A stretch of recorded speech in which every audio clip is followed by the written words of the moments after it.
अगर आपसे पूछा जाए कि आप भूतों पर यकीन करते हैं या नहीं, तो 60% से भी ज़्यादा लोगों का जवाब ना में आएगा। लेकिन अगर आपसे पूछा जाए कि आप गॉड में यकीन करते हैं या नहीं, तो 98% लोगों का जवाब हाँ में आएगा। तो सवाल ये है कि गॉड है तो भूत क्यों नहीं।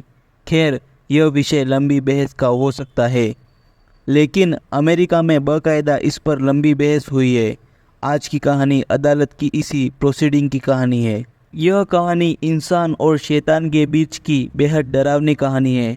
इस कहानी पर बाकायदा कई सीरियल और कई फिल्में बनी हैं। कहानी शुरू करें इससे पहले, मेरा नाम है रवि और आप देखना शुरू कर चुके हैं स्टोरी बिहाइंड क्राइम। इसी तरह की क्राइम और मिस्ट्री से जुड़ी कहानियाँ सुनने के लिए चैनल को सब्सक्राइब करें। कहानी अमेरिका के स्टेट कर्निकेट की है। ब्रुकफील्ड एक छोटा सा शहर जिसकी आबादी उस समय मात्र 20,000 थी। इस शहर को बसे हुए अभी 180 साल पूरे हो चुके थे। इस शहर में पहला क्राइम कत्ल के रूप में सामने आता है। ये कहानी उसी कत्ल और शैतान के बीच घूमती है। कहानी की शुरुआत होती है ग्लेजन फैमिली से। इस परिवार में पति पत्नी और 8 बच्चे थे। इस परिवार का मुखिया जूडी ग्लेजन थी।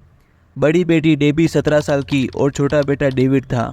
यह परिवार ब्रुकफील्ड में किराए पर एक घर लेता है और सामान लेकर नए घर पहुंच जाते हैं। बच्चे बहुत खुश थे, सभी घर में खुशी से रहने लगते हैं। लेकिन डेविड अजीब अजीब हरकतें करने लगता है, ज़ोर ज़ोर से चिल्लाने लगता है। घर वाले डेविड को इसके बारे में पूछते हैं तो डेविड कहता है, मैंने घर में एक डरावने बूढ़े आदमी को देखा है। उसके बड़े बड़े बाल हैं और बड़े बड़े नाखून हैं। वो कहता है कि क्यों आए हो यहाँ, चले जाओ यहाँ से। घर वाले डेविड की बातों को इग्नोर कर देते हैं और अपने अपने कामों में लग जाते हैं। लेकिन डेविड रात को चीखता चिल्लाता रहता है। काफ़ी समझाने के बाद में डेविड नहीं समझता है तो घर वाले उसे डॉक्टर के पास ले जाते हैं। डॉक्टर ने कहा उसे कोई बीमारी नहीं है। घर वाले डेविड को लेकर घर लौट आते हैं। डेविड के माता पिता को रात को डेविड की आवाज़ आती है। डेविड कुछ बोल रहा था। घर वाले जब ध्यान से सुनते हैं तो एकदम चौंक जाते हैं। दरअसल डेविड लैटिन भाषा में कुछ बोल रहा था, जबकि उसे लैटिन कभी सिखाई ही नहीं गई थी। फिर सुबह हुई तो डेविड नॉर्मल हो गया। डेविड की हालत धीरे धीरे बिगड़ती जा रही थी। उसे बार बार वही बूढ़ा आदमी दिखाई देता था। डेविड के दिमाग पर इन सब चीज़ों का इतना बुरा असर पड़ा कि उसकी आवाज़ चली जाती है। अब वह कुछ बोलता नहीं है, बल्कि अजीब अजीब आवाज़ें निकालता है। घर वाले बहुत परेशान थे, कुछ समझ में नहीं आ रहा था। डेविड के माता पिता दोनों धार्मिक किस्म के थे। उन्होंने पास के ही चर्च में संपर्क किया और उन्होंने वहाँ पर पूरी बात बताई। किसी ने उनको सलाह दी कि फादर से रिलीजियस ट्रीटमेंट कराओ। दोनों पति पत्नी चर्च के फादर के पास पहुँचते हैं और पूरी बात बताते हैं और उनसे एक्सिज्म करने के लिए कहते हैं। एक्सिज्म वह प्रक्रिया है जिसमें जैसे हमारे यहाँ भारत में किसी भूत प्रेत की होने की स्थिति में झाड़ू फूंक किया जाता है, वैसे ही अमेरिका के शहरों में ऐसी शैतानी शक्तियों को काबू में पाने के लिए एक्सिज्म किया जाता है। फादर एक्सिज्म करने के लिए मना कर देते हैं। तभी जूडी ग्लेजन को किसी परिजन से जानकारी मिलती है कि इलाके में 2 लोग हैं जो भूत प्रेत और शैतानी शक्तियों से छुटकारा दिलाने में माहिर हैं। इनका नाम था एड और लॉरेन। ये दोनों पैरानॉर्मल एक्सपर्ट थे। जूडी इन दोनों एक्सपर्ट से संपर्क करती है। एड और लॉरेन जूडी के घर पहुंचते हैं। दोनों जैसे ही घर में प्रवेश करते हैं, उन्हें शैतानी ताकतें महसूस होने लगती हैं। दोनों डेविड को देखते हैं और समझ जाते हैं कि डेविड पर शैतानी शक्ति का साया है। एड और लॉरेन जूडी को बताते हैं कि उनके बेटे के ऊपर 1-2 नहीं बल्कि 40 से ज़्यादा शैतानी शक्तियों का साया है और ये सारी शैतानी शक्तियाँ आपस में लड़ रही है कि डेविड के शरीर पर कौन राज करेगा। एड और लॉरेन खुद हैरान थे। यह उनका पहला ऐसा केस था जिसमें एक शरीर पर इतनी शैतानी शक्तियों का कब्जा था। दोनों ने जूडी को मशवरा दिया कि डेविड का एक्सिज्म करवाना पड़ेगा। इसके लिए एड और लॉरेन ने एक फादर को तैयार किया। फादर घर पहुंचते हैं और एक्सिज्म के विधि विधान को 2 चरणों में पूरा करते हैं। अब बारी थी तीसरे चरण की। इधर डेविड की बहन डेबी जो कि 17 साल की थी, उसका एक बॉयफ्रेंड था जिसका नाम आर्ने जेनसन था। डेबी भाई की बीमारी को लेकर बहुत परेशान थी, इसलिए उसने सारी बात आर्ने को बताई। आर्ने अपनी गर्लफ्रेंड की परेशानी देखकर डेबी के घर डेविड से मिलने के लिए पहुंच जाता है। इसी दिन फादर तीसरी प्रक्रिया पूरा करने के लिए आते हैं। फादर घर वालों से कहते हैं कि यह तीसरी प्रक्रिया बहुत महत्वपूर्ण प्रक्रिया है, इसलिए घर में डेविड और उसके माता पिता के अलावा किसी को भी मौजूद रहने की अनुमति नहीं थी। लेकिन डेबी का बॉयफ्रेंड आर्ने डेविड के साथ रहने की जिद पर अड़ जाता है। काफ़ी समझाने के बाद में भी वह नहीं मानता है। आखिर यह तय हुआ कि वह डेविड के साथ रहेगा, लेकिन एक्सिज्म के दौरान बिल्कुल चुप रहेगा। एक्सिज्म की तीसरी प्रक्रिया शुरू होती है। जैसे जैसे प्रक्रिया आगे बढ़ती है, डेविड की हालत बिगड़ने लगती है। आर्ने से यह सब कुछ देखा नहीं जाता है और वह बीच में ही बोल पड़ता है। आर्ने चिल्लाते हुए बोलता है कि हे शैतानी शक्तियों, सुनो, इस बच्चे का शरीर छोड़ दो। अगर ताकत है तो मेरे शरीर में प्रवेश कर जाओ। बस इतना होना था कि डेविड की तबीयत ठीक हो जाती है, लेकिन अब यहाँ आर्ने की तबीयत बिगड़ने लगती है।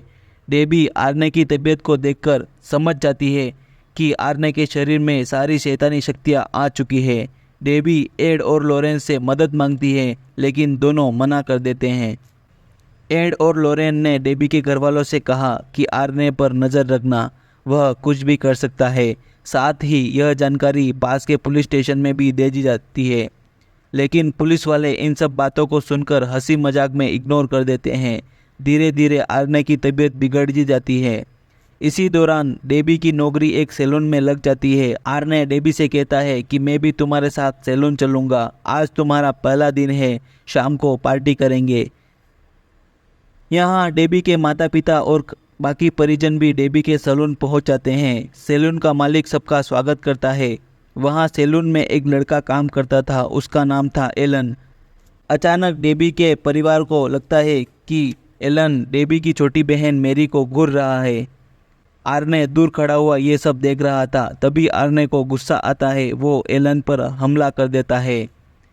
सैलून में एक चाकू पड़ा हुआ था। आर्ने उस चाकू से एलन पर 5 बार हमला करता है, जिससे एलन की मौके पर ही मौत हो जाती है। सभी लोग यह देखकर वहां से भाग खड़े हुए। किसी ने पुलिस को ये खबर पहुंचाई। कुछ ही मिनटों में पुलिस वहां पहुंच जाती है और आर्ने को दबोच लेती है। आर्ने चीखता है, मैंने कुछ नहीं किया, मुझे कुछ याद भी नहीं है। एड और लॉरेन थाने पहुंचते हैं और कहते हैं, हमने पहले ही कहा था इस पर नज़र रखो। सारा शहर इस वाक़ये से दहशत में था, क्योंकि यह हत्या इस शहर की पहली हत्या थी। पुलिस आर्ने को कोर्ट में पेश करती है और यहाँ से शुरू हो जाती है इंसान और भूत के बीच की लड़ाई। आर्ने का बचाव पक्ष कहता है कि आर्ने ने यह कत्ल नहीं किया है, बल्कि शैतानी शक्ति ने उसके शरीर में घुसकर उसके ये कत्ल करवाया है। अब जज भी परेशान थे। जज सोचने लगे कि गॉड की बात हो तो ठीक है, लेकिन शैतानी शक्तियों का अजीब केस आया है। बहरहाल जज साहब बचाव वकील से इस दलील को खारिज कर देते हैं। बचाव वकील कोर्ट में एड और लॉरेन की रिपोर्ट और फादर की एक्सिज्म की रिकॉर्ड भी रखते हैं, लेकिन जज साहब मानने को तैयार नहीं थे कि ये कत्ल शैतानी शक्तियों ने किए हैं। आर्ने का वकील अब पेतरा बदलते हुए अदालत में कहता है कि आरोपी ने आत्मरक्षा में हत्या की है। लिहाजा अदालत आर्ने को एलन की हत्या के जुर्म में 10 साल की सज़ा सुनाती है, लेकिन अपने अच्छे बर्ताव के कारण आर्ने 5 साल में ही रिहा हो जाता है और जब बाहर आता है तो वह डेबी से शादी कर लेता है।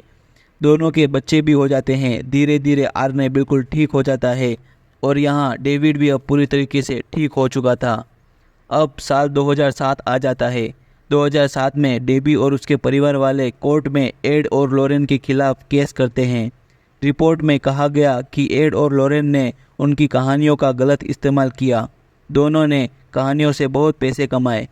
हॉलीवुड की horror film the Conjuring part 3 भी इसी कहानी पर आधारित फिल्म है।